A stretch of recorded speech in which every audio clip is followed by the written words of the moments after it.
प्रिय मित्रों, नमो नमः। मैं डॉक्टर संजय मौर्य संस्कृत कौमुदी में आप सभी लोगों का स्वागत करता हूं।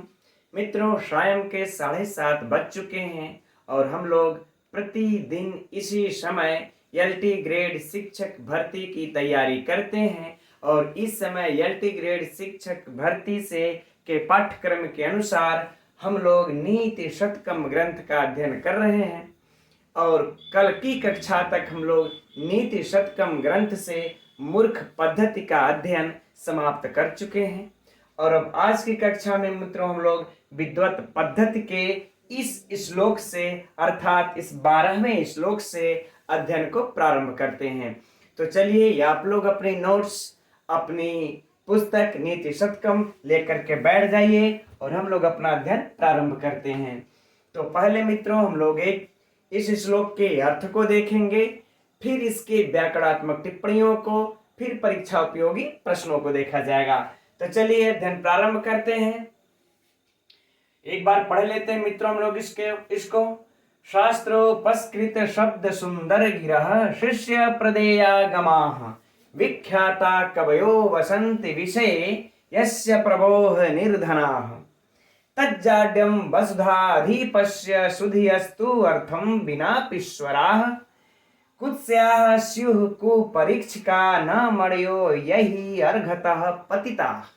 ठीक मित्रों, इसमें यह विद्वत पद्धति का पहला श्लोक है और इसमें महाकवि भर्तृहरि ऐसे राजा की निंदा कर रहे हैं जो लोग कि अपने राज्य में स्थित विद्वान कवियों का आदर नहीं करते, मान नहीं करते, सम्मान नहीं करते।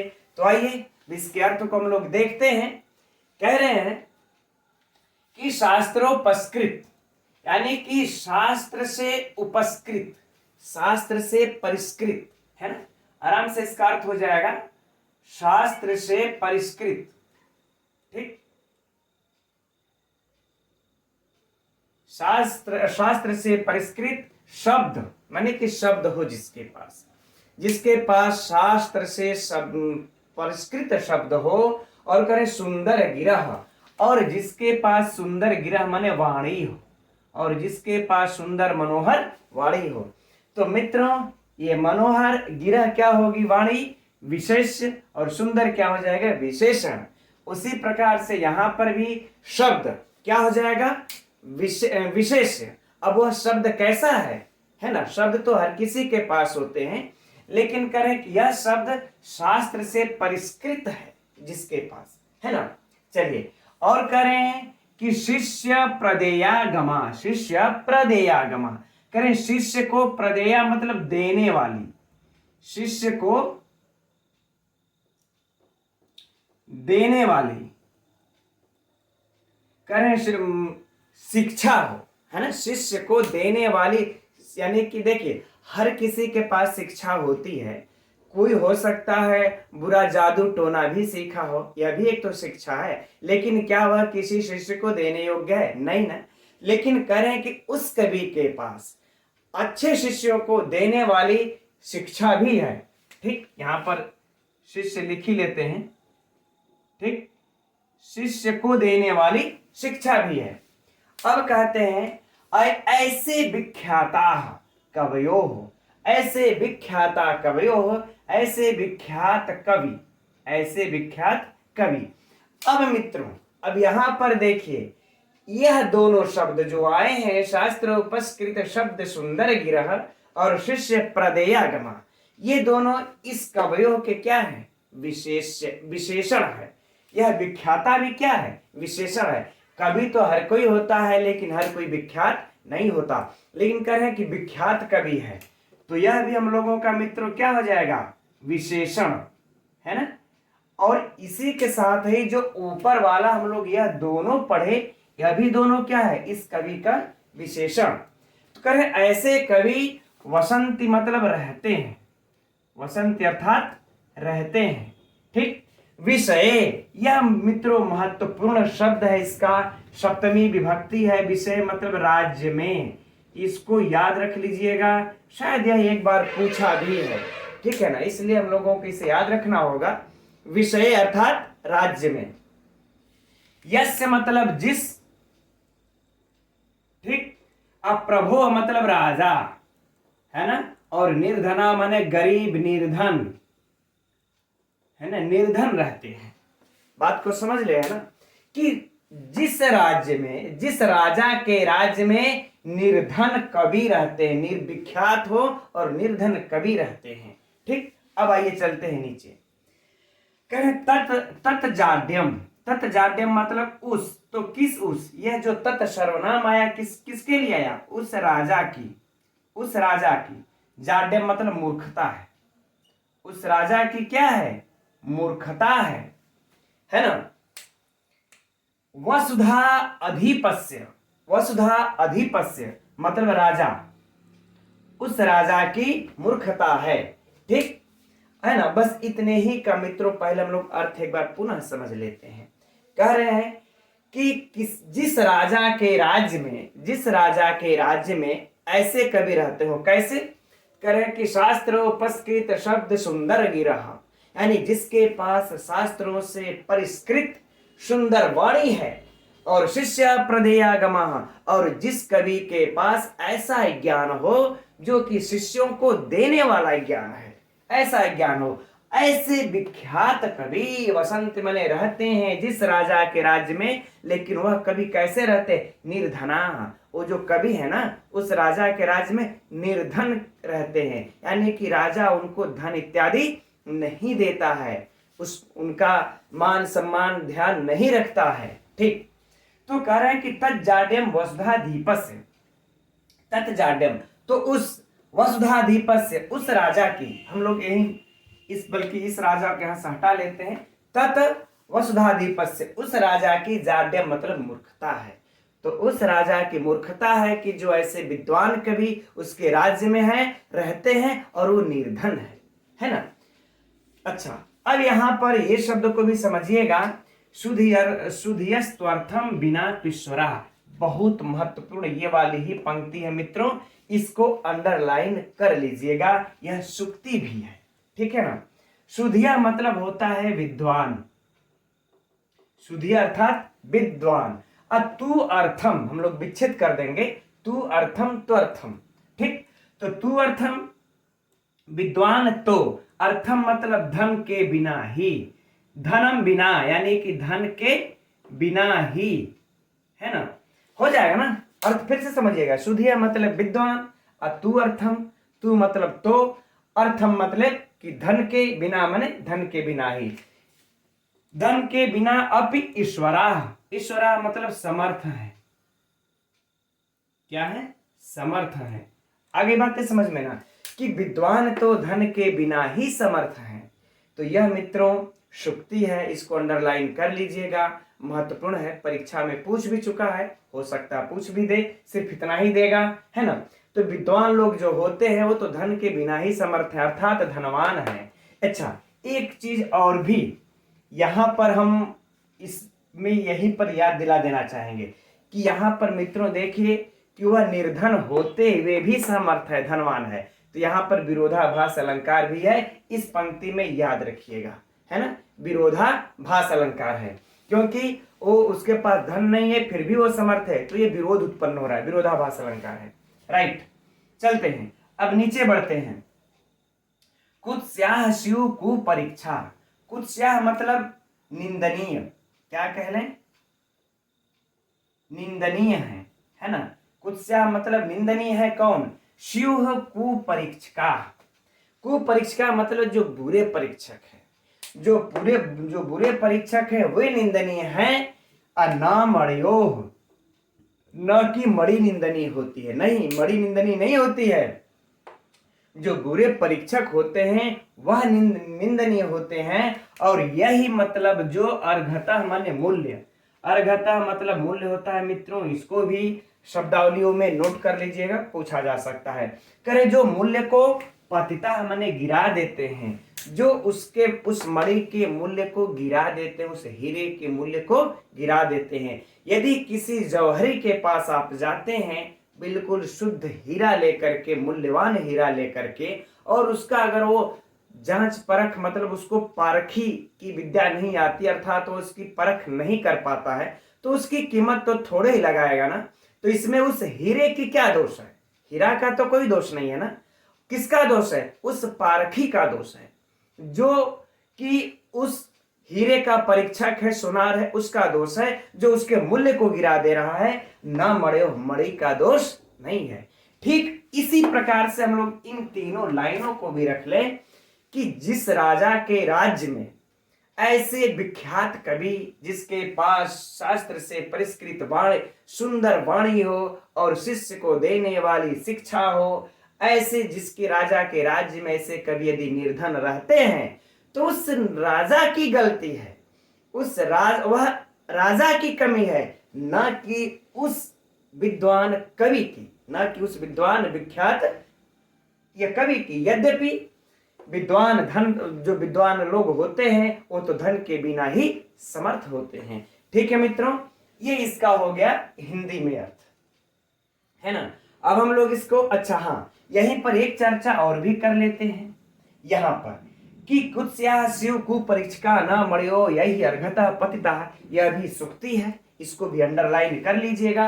परीक्षा की दृष्टि से अत्यंत महत्वपूर्ण है ये सुक्ति, राइट। चलिए, तो दो सुक्ति हम लोगों की इस परीक्षा में दृष्टिगत हो रही हैं। अब ये नीचे वाली पंक्ति में मित्रों, यहीं पर हम आप लोगों को बता देना चाहते हैं कि यहाँ पर दृष्टांत अलंकार है। अगर इस पंक्ति में दे करके पूछ दे कौन सा अलंकार है, तो दृष्टांत अलंकार है। एकदम इसको नोट कर लीजिएगा, यह भी परीक्षा की दृष्टि से अत्यंत महत्वपूर्ण है। ठीक है ना। अब इसमें से और जो साहित्य से जो प्रश्न उठाएगा उसको सुनिए। खैर, ये दोनों तो हो ही गया। एक यहां पर विरोधाभास अलंकार है ना। इसको बिल्कुल मित्रों नोट करते चलिएगा आप लोग, है ना, नोट्स में। यही सब देखिए परीक्षा के लिए प्रश्न है, इस तरह से पढ़ लीजिए मित्रों, कभी आप लोगों को परीक्षा में असफल नहीं होंगे, कोई कंफ्यूजन नहीं होगा। ठीक, यहां पर विरोधाभास अलंकार है, इस वाले सूक्ति में दृष्टांत अलंकार है। और सुनिए अब परीक्षा के लिए प्रश्न कि कौन कौन लोग धन के बिना ही समर्थ होते हैं, है ना। कह अर्थम बिना ईश्वराः, तो सुधियः, है ना। कह अर्थम मतलब कौन बिना अर्थ के ही समर्थ होता है, तो विद्वान लोग बिना अर्थ के ही समर्थ होते हैं, यानी बिना धन के ही समर्थ होते हैं। ठीक, यदि जिस राज्य के राजा में जिस राज्य में, हाँ ऐसे प्रश्न होगा, जिस राज्य में विख्यात कवि विख्याता कवयो निर्धना वसति, निर्धन रहते हैं, उसमें गलती किसकी है, कमी किसकी है, उस कवि की या उस राजा की या फिर वहां के प्रजा की या फिर ज्ञानियों की, विद्वानों की, किसकी कमी है मित्रों, तो प्रभो यानी कि राजा की कमी है, राइट, है ना। ठीक, अब इससे ज्यादा मित्रों इसमें कोई प्रश्न नहीं बनता। एक ये विषय वाला, राज्य में अर्थ होगा इसका, राज्य होता है, विषय का मतलब विषय नहीं समझना है, और अर्घता माने मूल्य होता है। ये दो कठिन शब्दावलियां हैं। ठीक, चलिए अब हम लोग इसका व्याकरणात्मक टिप्पणियों को देखते हैं। तो व्याकरणात्मक टिप्पणियों में देखते हैं मित्रों हम लोग शास्त्रोपस्कृतः को पहले, यानी कि शास्त्र ही उपस्कृता, शास्त्रों के द्वारा उपस्कृत, शास्त्रों से उपस्कृत, तो कौन समास हो जाएगा मित्रों, तृतीया तत्पुरुष, राइट, नोट कर लीजिएगा। अब हम लोग जोड़ देते हैं शब्द को। ठीक, तो शास्त्र से जो उपस्कृत शब्द है, ठीक, तो यह शब्द क्या है, विशेष्य है, यह क्या है, विशेषण। तो जब विशेष विशेषण हमको नजर आ गया तो कौन समास हो जाएगा, कर्मधारय समास। और विग्रह क्या हो जाएगा, शास्त्रोपस्कृताः शब्दाः, कि शास्त्र के से उपस्कृत शब्द। अब चलिए शब्द तक हो गया। अब हम लोग इसके आगे मित्रों सुंदर को भी जोड़ देते हैं। तो सुंदर किससे सुंदर, तो शास्त्रोत्तहि सुंदराः, तहि सुंदराः, यानी कि शास्त्रोपस्कृता शब्दाः सुंदराः, तो उससे सुंदर। तो जब सुंदर तक ले लेंगे मित्रों ना, तो फिर इसमें तृतीया तत्पुरुष हो जाएगी। लेकिन अब ये परीक्षा में पूछेगा नहीं, इसलिए इसको छोड़ देते, नहीं तो कितना देखेंगे हम लोग। हाँ, अब यहां तक हम लोग पूरा ले लेते हैं, गिरह तक, है ना, यानी शास्त्र से लेकर के पूरा गिरह तक में कौन सा समास है। तो अब इसका देखिए पहले अर्थ निकाला जाए तब समास समझ में आएगा। करें शास्त्रोपस्कृत शब्दा सुंदरा गिरा येषाम ते, कि जिसके पास है ना शास्त्र से उपस्कृत शब्द से सुंदर वाणी हो वह, तो येषाम ते कौन वह, तो कवयः है ना, यह कवयः। तो ये मित्रों इस कवि का विशेष हुआ ना। तो येषाम ते कौन सा समास हो जाएगा मित्रों, बहुव्रीहि समास। ठीक, सिंपल सी बात है ना। आगे बातें समझ में ना कि शास्त्रोपस्कृत शब्दा सुंदरा गिरा है येषाम ते, तो जिसके पास है, तो किसके पास है, तो कवि के पास है। इस कवि का यह विशेषण बहुव्रीहि समास है ना। अब इसमें मित्रों हम लोग इस शब्द का अरे उपस्कृत की व्युत्पत्ति भी देख लेते हैं। समास तो हो गया, बाकी शब्द छोड़ दे, उपस्कृत की व्युत्पत्ति देख लेते हैं। उपसर्ग पूर्वक क्री धातु से कत प्रत्यय लगता है और सुट का आगम होता है। किसका आगम होता है, सुट का, भूषणे अर्थ में है ना, भूषित अर्थात अलंकृत अर्थ में इसका आगम हो जाता है, तो बन जाता है उपस्कृत। आगे बातें समझ में। चलिए ये वाला शब्दावली फाइनल याद रखिएगा। पूछ देगा इस पूरे में कौन सा समास है, तो बहुव्रीहि समास है। यदि बस यहीं तक पूछे शास्त्रोपस्कृत शब्दा, सिर्फ यहीं तक पूछ दे तो कर्मधारय समास है ना। सिर्फ इस शब्दा तक पूछे तो कर्मधारय समास। ठीक, आगे बढ़ते हैं। शिष्य प्रदेयागमा। अब शिष्य का देख लेते हैं मित्रों, सास धन क्विप, अरे सास धन क्यप हो गया शिष्य। प्रदेया, प्रदेया का भी देख लेते हैं, प्रदायत, यह तो आप लोगों को आसान होगा। प्रधन दाधन यत हो गया क्या, प्रदेया।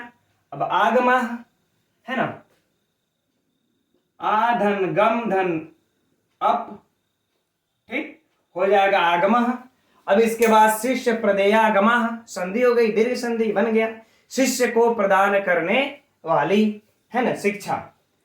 चलिए अब विख्याता कवयो वसंती देख ही रहे हैं, विषय में सप्तमी है, महत्वपूर्ण है कि राज्य होगा। इसका अर्थ फिर से बता दे रहा हूं मैं। यस्य प्रभो निर्धना, निर्धना का देख लीजिए, है ना, निर्धना, इसका क्या हो जाएगा, निर्गतम धनम ऐसा मते, जिसके पास से धन निकल गया हो वह, तो कौन सा समास हो जाएगा मित्रों, बहुव्रीहि समास है ना। प्रादिभ्यो धातुजस्य वाच्यो वाच्योत्तर पद लोप से निर्गतम, गत जो पद है उसका लोप होकर के निर्धना बन जाता है। ठीक, चलिए बहुव्रीहि समास ये महत्वपूर्ण है परीक्षा के लिए।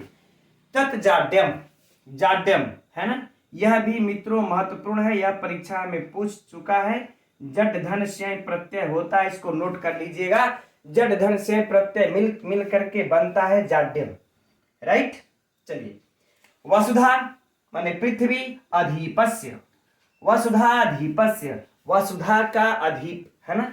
तो कौन सा समास हुआ, वसुधा षष्ठी तत्पुरुष, कौन सा समास हो जाएगा वसुधाधिप में, षष्ठी तत्पुरुष। परीक्षा के लिए महत्वपूर्ण है मित्रों, यह भी नोट कर लीजिएगा, वसुधाधिपस्य। ठीक, राइट है ना। अब अधिपस्य की भी व्युत्पत्ति देख लेते हैं है ना। अधिपस्य, अधि उपसर्ग लगा लीजिए, पाधन क, अधि पाधन क, अधिप, ठीक बन जाता है। चलिए ठीक है, लेकिन ये समास परीक्षा की दृष्टि से महत्वपूर्ण है। आगे देखिए है सुधियस्त्वर्थम, तो सुधियः तु अर्थम, तू धन अर्थ। अब यहां पर कौन सी संधि नजर आ रही है मित्रों आप लोगों को, ऊ के बाद आता है तो ऊ का वह हो जाता है, यार अलाउ वह, ठीक है ना। तो कौन संधि हो गई, यह संधि हमको यहाँ पर स्पष्ट नजर आ रही है। ये सब तो सरल है, संधि बंदी आप लोग पकड़ लेते होंगे।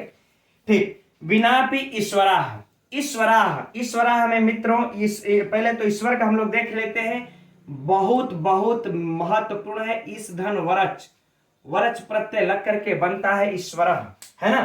तो यह भी नोट कर लीजिएगा।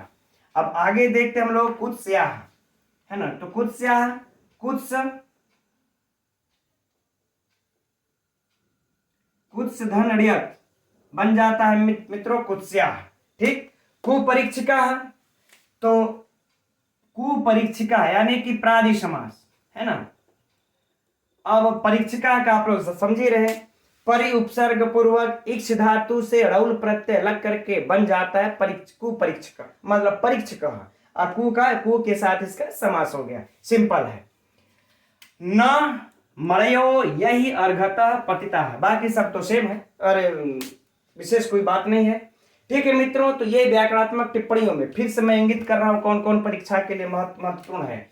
वसुधाधिपस्य कौन सा समास, षष्ठी तत्पुरुष समास। निर्धना कौन सा समास, बहुव्रीहि समास, है ना। आगे हाँ, ये ईश्वर में कौन सा प्रत्यय होता है, ईशधन वरच। ठीक, उसके बाद यहाँ एक ये है जाड्यम, है ना, जड़ धन से प्रत्यय, और बाकी इधर है ना ये वाला चीजें। ठीक, कौन सा समास है, बहुव्रीहि समास, और बाकी मुझे नहीं लगता है सब महत्वपूर्ण है, पूछेंगे। ठीक है मित्रों, तो ये देखिए 1 2 3 4 5 ये आप लोगों के इसमें से व्याकरणात्मक से टिप्पणियों से प्रश्न हो गए। चलिए ठीक, अब हम लोग बात करते हैं इसमें छंद की तो बातें नहीं की अभी तक, है ना। छंद मित्रों इसमें कौन सा है ना, शार्दूल विक्रीडित छंद है, शार्दूल विक्रीडित छंद है। बाकी अलंकारों की तो चर्चा हो चुकी है ना। इस वाले सूक्ति में इधर कौन सा अलंकार है, विरोधाभास।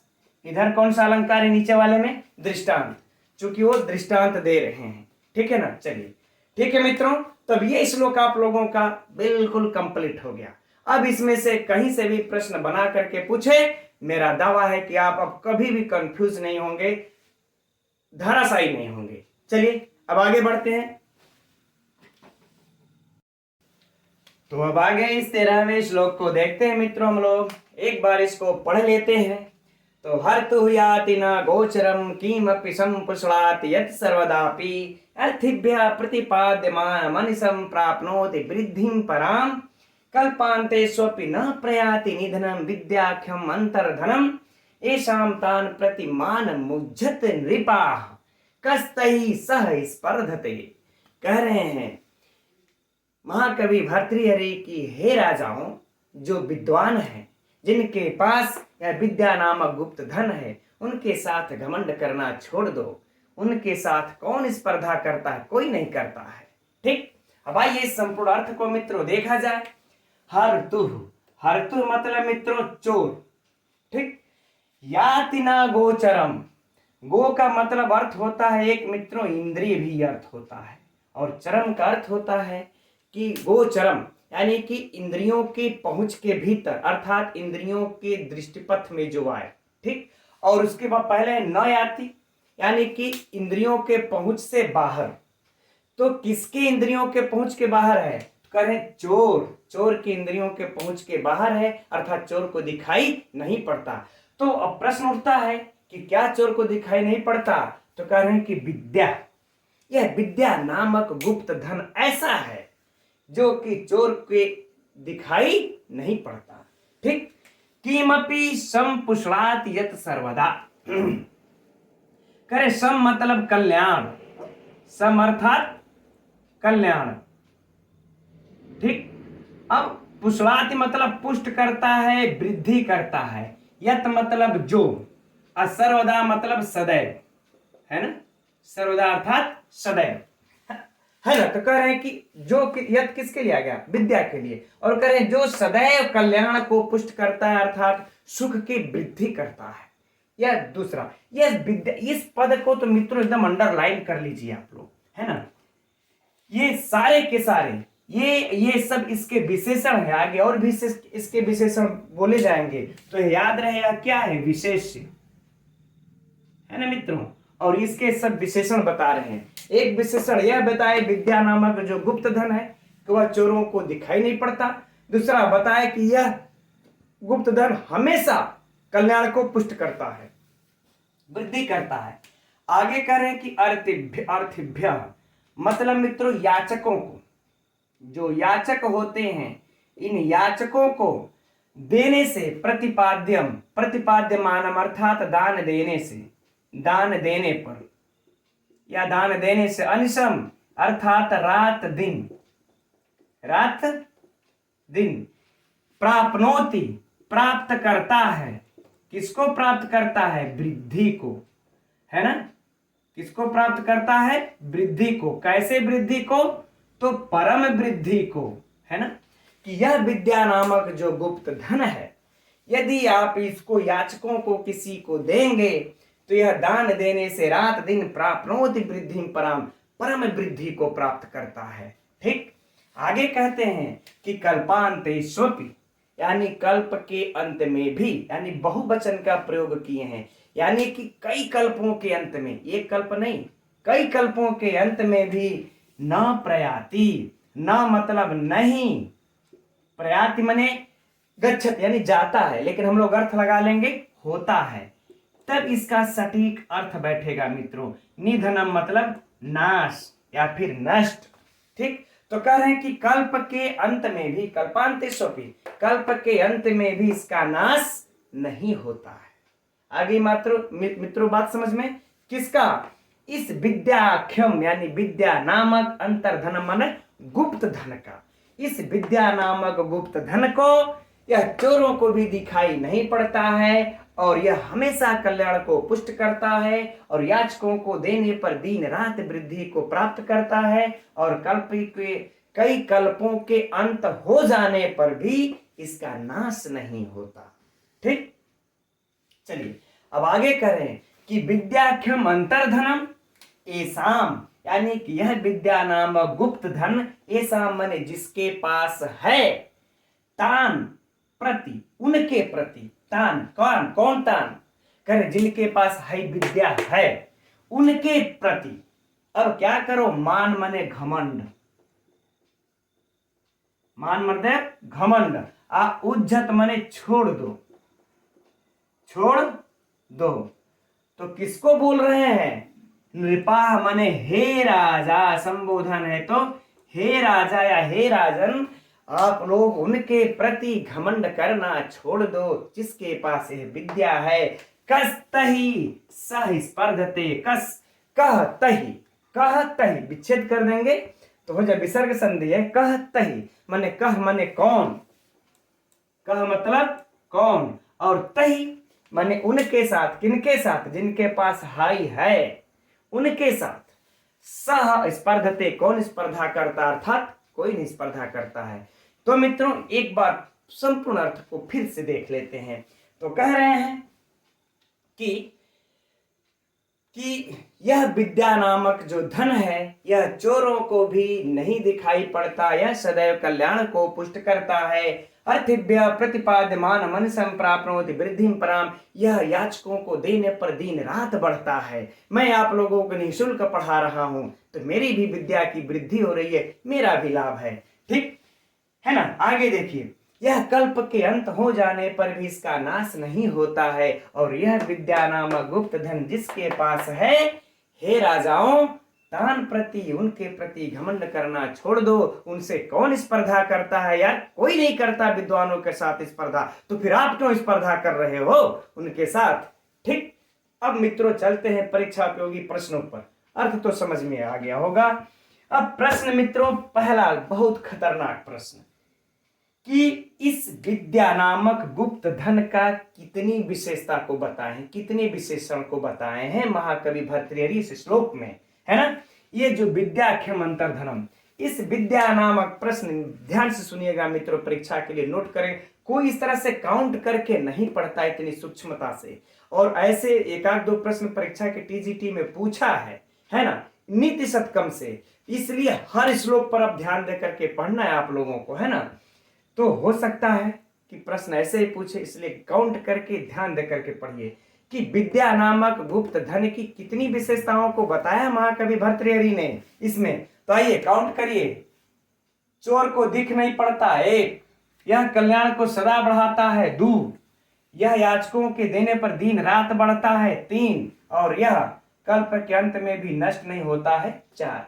तो विद्या नामक गुप्त धनों को 4 विशेषता, विद्या नामक गुप्त धन की 4 विशेषताओं को बताए हैं। ऑप्शन में रहेगा 4, 5, 6। ठीक, तो याद रखिएगा, है ना। अब बात मित्रों इसमें करते हैं कि इसमें अलंकार की भी, यहीं पर समझ लेते हैं। अलंकार मित्रों देखिए, यहां पर इस वाले पंक्ति में यदि आप लोगों की ये वाली पंक्ति उठा करके दे दें कि इसमें कौन सा अलंकार है, तो कौन सा अलंकार है, विरोधाभास अलंकार है। कैसे? ध्यान दीजिए, विरोधाभास कहाँ होता है? जहां पर विरोध हो, ठीक है ना। तो विरोध क्या है? दान देने पर कोई भी चीज होती है तो घट जाती है, लेकिन इसको दान देने पर यह वृद्धि हो जा रही है। तो दान देने पर जब वृद्धि हो जा रही है तो घटने के बजाय वृद्धि हो रही है, तो विरोध उत्पन्न हो रहा है। तो जब इस पंक्ति को उठा करके पूछ दे प्रस्तुत पंक्ति में कौन सा अलंकार है मित्रों, तो क्या लिखिएगा? विरोधाभास, ठीक है ना, विरोधाभास। ठीक, चलिए और आगे मित्रों ये वाली बातें आती। ऐसा प्रतिमान मुंजतन नृपा स्पर्धते, इसको अंडरलाइन कर लीजिएगा। यह सूक्ति है, परीक्षाओं में पूछता है कि किस पद्धति से है, किस पद्धति से है मित्रों। ये तो हम लोगों को हर श्लोक को याद करना पड़ेगा कि कौन श्लोक किस पद्धति का है। तो विद्वत पद्धति का है ना, विद्वत पद्धति का है। चलिए अब इसमें, चलिए ये हो गया। अब इसमें एक प्रश्न और बनता है कि इसमें से कौन सा अलंकार है और भी संपूर्ण श्लोक में। तो यहां पर मित्रों ये तो एक पंक्ति के पूछा, अगर संपूर्ण श्लोक में पूछे तब तो कह रहे हैं कि विद्याधनम, मतलब यह, खैर चलिए उस अलंकार को संपूर्ण वाले को, जैसे व्यतिरेक अलंकार, इसमें विद्याधन की ये प्रधानता है, ये यहां पर बल्कि नहीं, विद्याधनम सर्वधनम प्रधानम में होगा, ठीक है ना। उसको यहां पर छोड़ देते हैं। व्यतिरेक यहां पर पूर्ण रूप से निकल करके नहीं आ रहा है ना, तो इस व्यतिरेक को हम लोग यहां पर रहने देते हैं, पूर्ण रूप से निकल करके नहीं आ रहा है। ठीक, तो चलिए वैसे व्यतिरेक अलंकार आप लोगों को समझ लीजिए कि जहां पर जो उपमेय होता है उस उपमान से भी बढ़ करके जब हो जाता है तो वहां पर व्यतिरेक अलंकार हो जाता है ना। तो यहां पर देखिए जो हम लोगों का ये विद्या रूपी जो धन है, इस धन को किससे, यानी कि जो लक्ष्मी, जो रुपया पैसा है, उस धन से बढ़ा करके, धन तो वो उपमान न होगा, कौन, ये जो लोग, जो रुपया पैसा है वो उपमान होगा, और विद्या रूपी जो धन है उपमेय है, इस उपमेय को इस उपमान से बढ़ा करके जब बता दिया जा रहा है तब व्यतिरेक अलंकार हो जाएगा। तो कहीं ना कहीं इस व्यतिरेक अलंकार अगर संपूर्ण में देखा जाएगा तो है, तो उसको भी ध्यान में रखेंगे। मान लेते अगर ऑप्शन वो नहीं दिया है तब कौन, ये अगर संपूर्ण में अगर इस तरह से पूछ दे तब। चलिए ठीक है, हम लोग आगे बढ़ते हैं इसके व्याकरण में। तब इस श्लोक के व्याकरणात्मक टिप्पणियों में मित्रों परीक्षा की दृष्टि से कुछ महत्वपूर्ण है नहीं, फिर भी चलिए एक दो जो बनते हैं देख लिया जाए। जैसे हर्तु, ह्री धन त्रिच, ठीक, न गोचरम है ना, तो गोधन चर धन घ प्रत्यय लग के बन जाता है गोचर। ठीक, इसलिए पूछा जा सकता है गोचरम में कौन सा प्रत्यय, चर घ, याद रखिएगा। संपुष्णाति, बाकी सब वही है। सर्वदा, सर्वदापि अर्थिभ्य, तो सर्वदा धन अपि, सर्वदापि दीर्घ संधि, अर्थिभ्य यण संधि है ना, सर्वदापि धन अर्थिभ्य यण संधि। प्रतिपाद्यमान में देख लेते हैं, प्रति धन पद धन ऋच प्रत्यय है ना, धन शानच प्रत्यय है।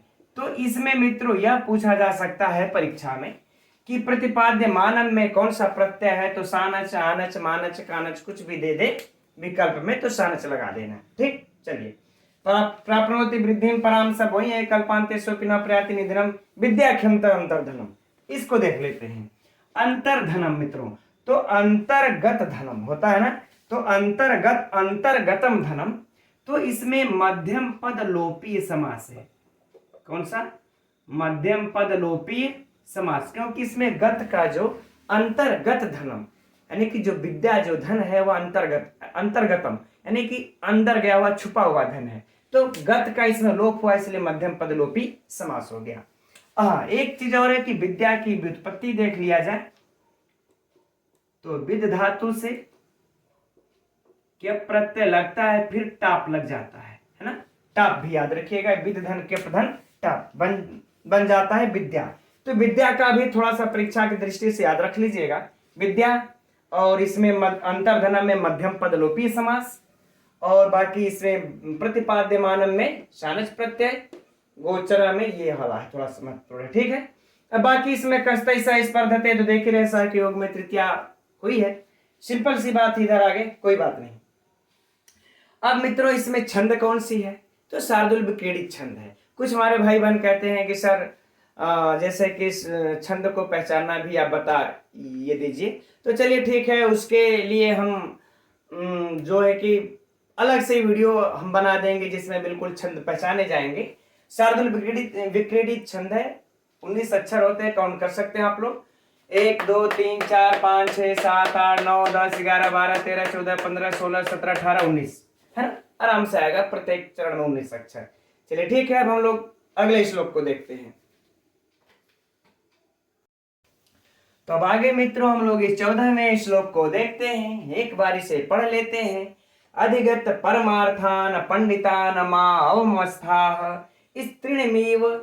तृणमीव लघु लक्ष्मी न एव तान संवृद्धि अभिनव मदलेखा श्याम गंडस्थलानाम न भवति विस्तंतु वारणानाम, है ना। कह रहे हैं इसमें महाकवि भर्तृहरि कि जो देखिए विद्वान लोग होते हैं ना, इनको कभी भी लक्ष्मी से वश में नहीं किया जा सकता, लक्ष्मी से धन से कभी भी इनको अपने अधीन नहीं किया जा सकता, अधीन में करके जो चाहे वो करवा सकते, ऐसा नहीं कर सकते आप। इसके लिए बहुत सही दृष्टांत इस हाथी का दे करके कह रहे हैं मित्रों। अब आइए इसके अर्थ को समझते हैं।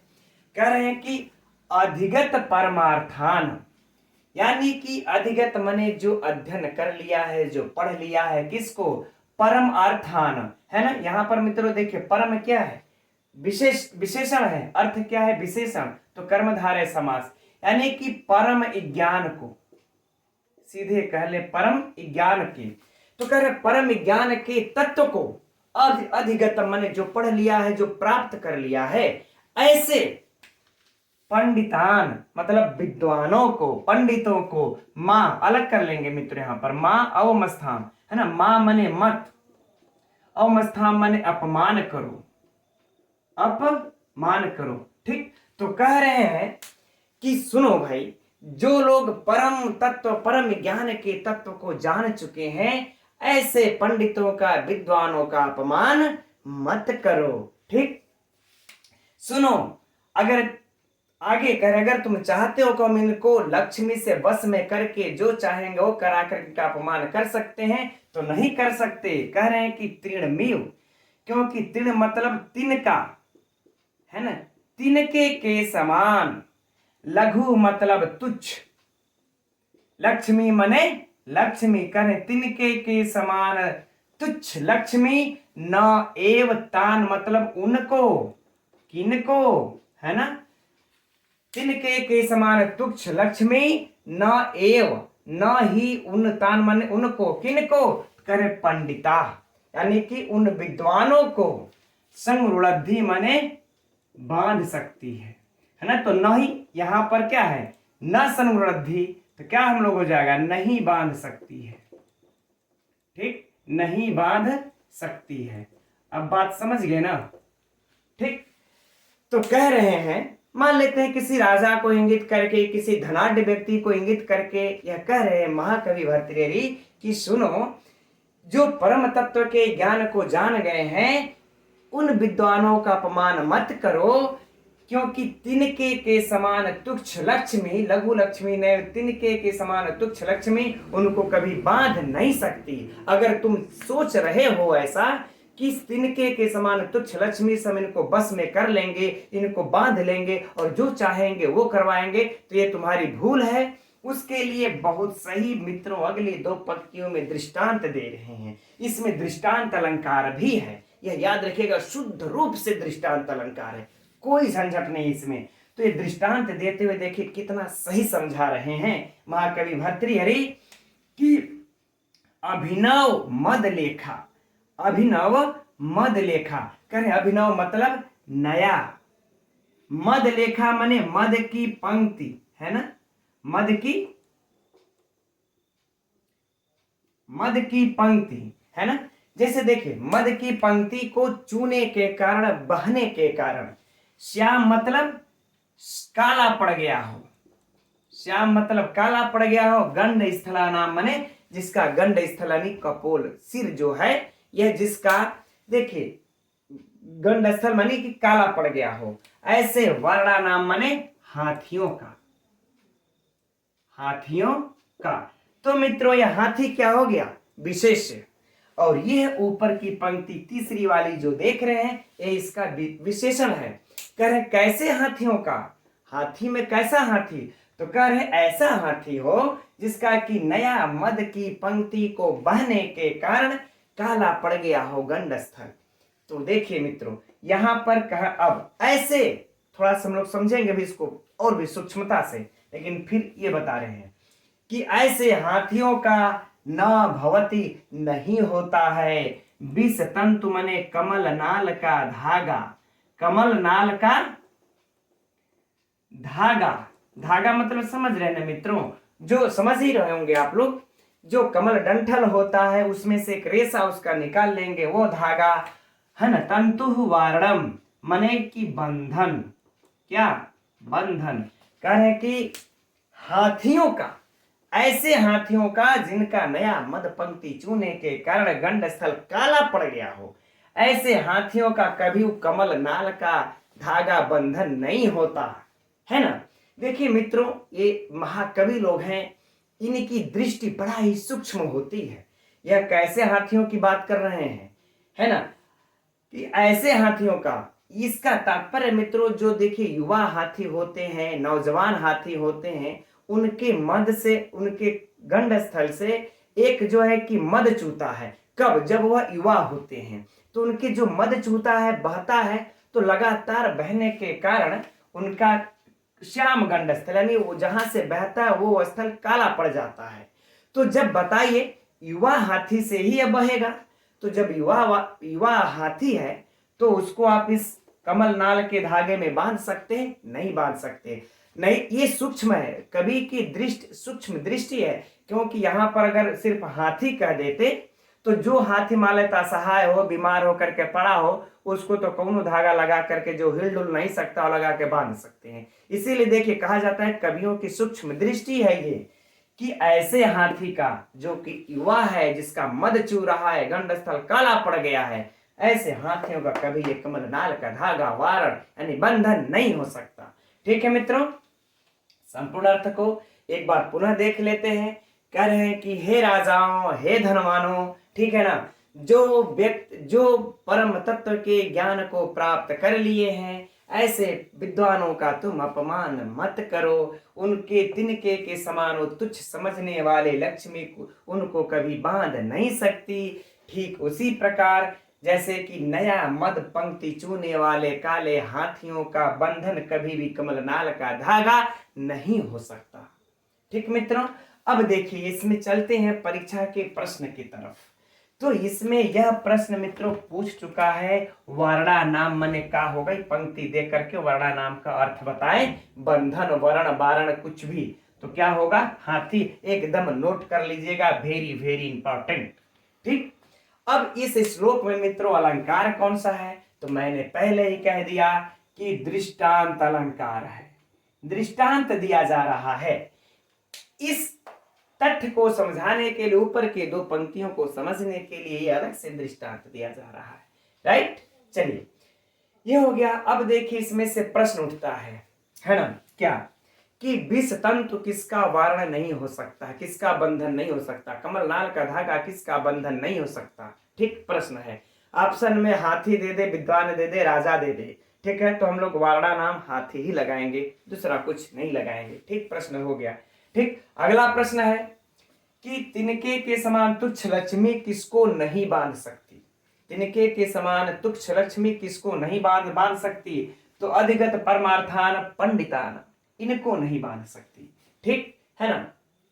किसका अपमान मत करो, तो अधिगत परमार्थान पंडितान, है ना, मां अवमस्थान, इनका अपमान मत करो। ठीक, चलिए बाकी और इस साहित्य से कोई इसका प्रश्न नहीं बनता मित्रों। यही जो दो तीन प्रश्न है, इसको आप लोग मित्रों नोट्स तो बिल्कुल बनाते चलिए। जो मैं प्रश्नों को बोलता हूं, हम लोग खुद करके जो निकालते हैं, इसको नोट करते रहिए। ठीक है, चलिए अब इसके व्याकरणात्मक टिप्पणियों को देखते हैं। अब इसके व्याकरणात्मक टिप्पणियों को देखते हैं मित्रों। अधिगत परमार्था यानी कि जिसने परम अर्थ को अधिगत कर लिया हो, प्राप्त कर लिया हो, जान लिया हो, वह पुरुष। तो कौन सा समास हो गया मित्रों? बहुव्रीहि समास, सिंपल सी बात। और यदि जब परमार्थ जब पूछे तो कौन सा समास होगा? कर्मधारय समास। तो याद रखना है, परमार्थ कर्मधारय समास, अधिगत परमार्थ बहुव्रीहि समास। ठीक, पंडित का तो पहले ही जान चुके हैं, मां अवम स्थान। ठीक, मां अवम स्थान, अव उपसर्ग है मित्रों, और फिर मन धातु है, फिर लुंग लकार में बन जाता है रूप, है ना। इसमें चलिए बाकी निषेध आया हुआ है माँ का, उसको छोड़िए, वो परीक्षा में प्रश्न नहीं है। तृणबीव लघु लक्ष्मी, लक्ष्मी का जान लेते हैं, लक्ष्य धन ई, फिर इसमें भी देखिए मुट का आगम हो जाता है ना, मुट आगम। ठीक, मुट का आगम हो जाता है, बन जाता है लक्ष्मी।